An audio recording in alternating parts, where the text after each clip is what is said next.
Philly take with or B. We cover the 76ers every single day. Your one-stop shop for all Sixers coverage. Do me a favor, go down below and leave a like on the video if you enjoy this coverage. Get us to 1,000 likes and subscribe to the channel so you don't miss any of the coverage. We will not see this team play again until Friday night.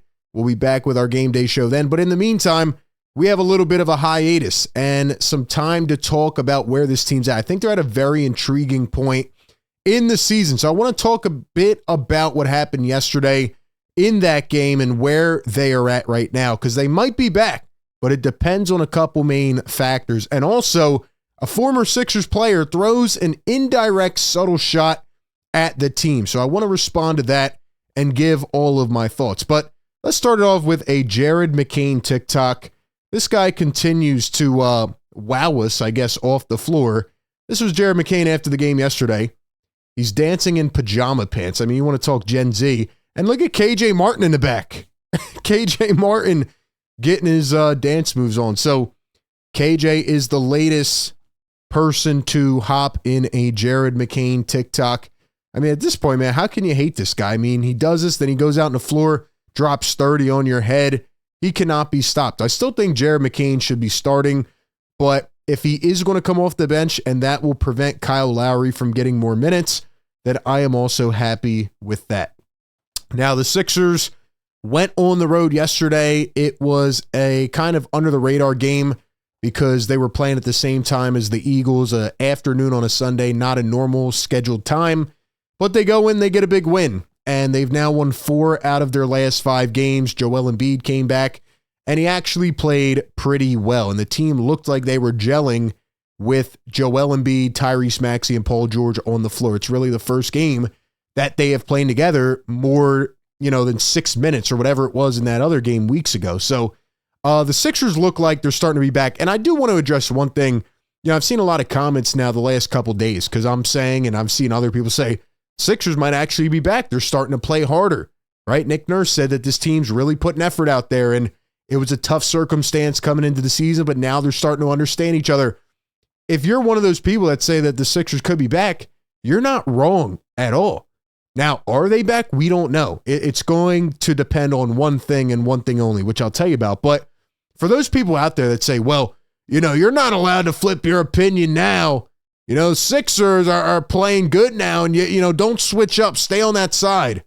You sound like a damn idiot, to be honest. I mean, myself and other people, we come up here, and if the Sixers play like dog crap for 10 games, then they play like dog crap for 10 games. And that's what they did for literally the first 16 games of the season. They looked awful. There was nothing to be excited about other than false hope and being lied to. And now they've actually played good for the last 5 games. So yeah, we're going to come up and say, yeah, they're actually playing better now. What do you want us to say? Oh, your opinions flip back and forth all the time. Yeah, that's what analysis is. That's what analysis is. I mean, do I have to educate you as well? Anyway, man, the Sixers are playing well now.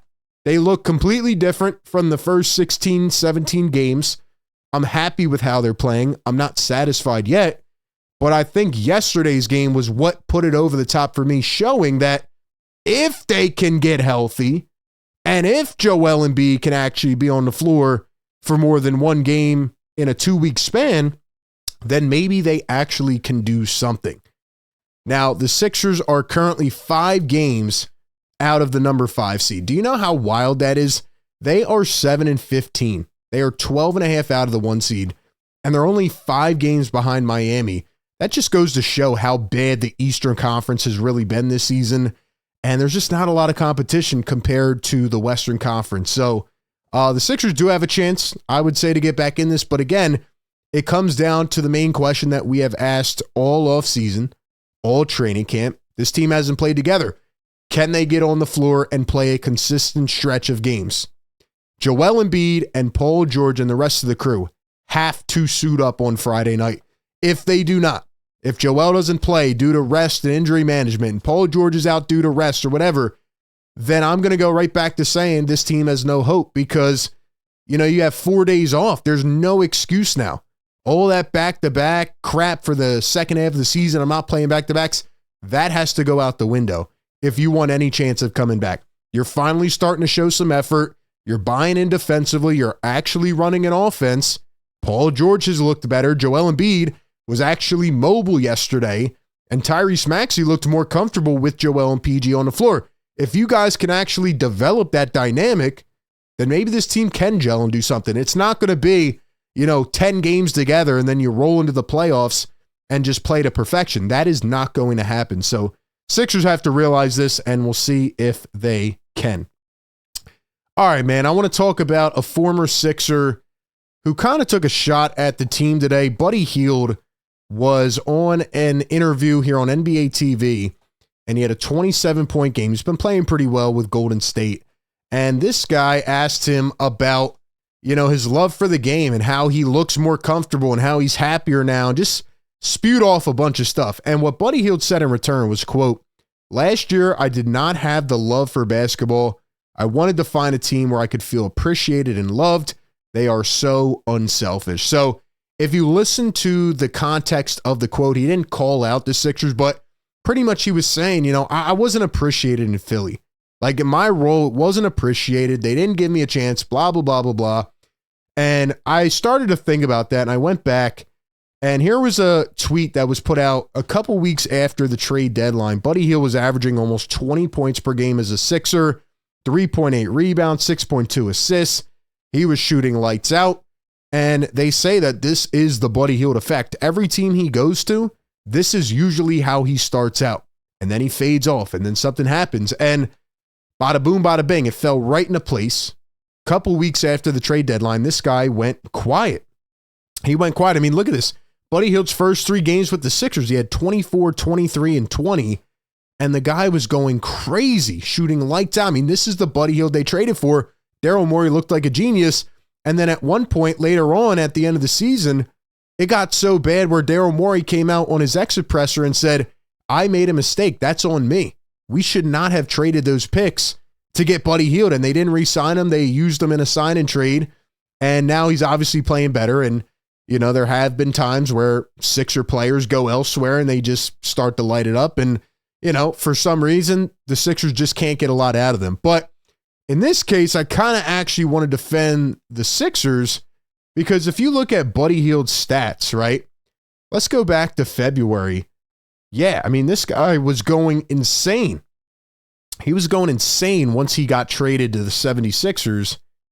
And then shortly after, right, 20, 23, 24, 22, then his points dropped off. He didn't have 20 points the rest of the season. He was inefficient. Now, part of that was probably Joel Embiid not being in the game, and that affected Buddy Hield. Like, he is a role player that is made to fit around the star. Like, Buddy Hield can't really create for himself. He can't defend that well. He is simply a spot-up shooter. And if you put him around the right supporting cast and the right superstar, then yeah, he's going to find his looks. He's going to knock down shots. Should the Sixers have kept him at the price point that he got this offseason? Probably not. They were going in a different direction. They did give up assets to get him. But I don't think it's fair of Buddy to say he wasn't appreciated here when they gave you every damn chance and more to show that you could be a consistent role player, right? You were trying to recreate your identity after you fell off with Indiana, and you played like crap for the last 2.5 months of the season after that original heater you were on.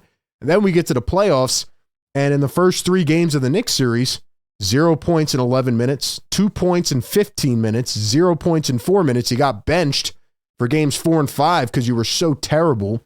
Then you come back in game 6, and in the second half, when the Sixers are dead to rights, then you want to go crazy and drop 20 with 6 3-pointers. And then everybody tried to pin that back on Nurse, like, oh, why didn't you use Buddy Hield? Why weren't you experimenting? Because the guy played like ass. That's why.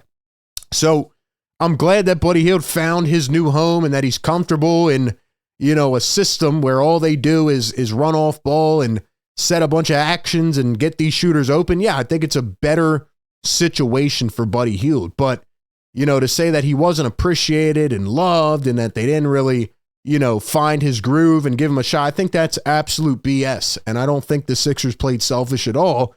And I think they would have probably won that series if other players, including yourself, had stepped up and actually fulfilled your expectations. So that's where I'm at with Buddy Hield. Congrats to him. He found a good home. But, you know, you screwed up for the Sixers, just like a lot of other players that this team invested in. And I just don't understand why he came out there and kind of sneak dissed the 76ers. But those are my thoughts. Give me yours down below in the comments section. As always, appreciate everybody for tapping in. Be sure to like, comment, and subscribe, and I'll catch you on the next one. Peace.